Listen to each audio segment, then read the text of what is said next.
ಅತಿಯಾದ ಪ್ರೀತಿ ಒಳ್ಳೆಯದಲ್ಲ, ಅತಿಯಾಗದಿದ್ರೆ ಅದು ಪ್ರೀತಿಯೇ ಅಲ್ಲ.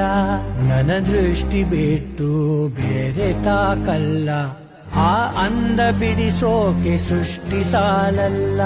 ನನ್ನ ಬಡಿತವನು ನಾನು ಪ್ರೀತಿ ಮಾಡೋದು, ನೀ ಕೇಳು ಯಾವಾಗ.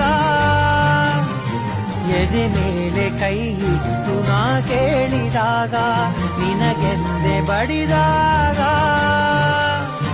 ನೆನಪುಗಳೇ ನನ್ನ ಎರಡನೇ ಹೃದಯ, ಈಗ ಈಗ ಈಗ ಯಾವ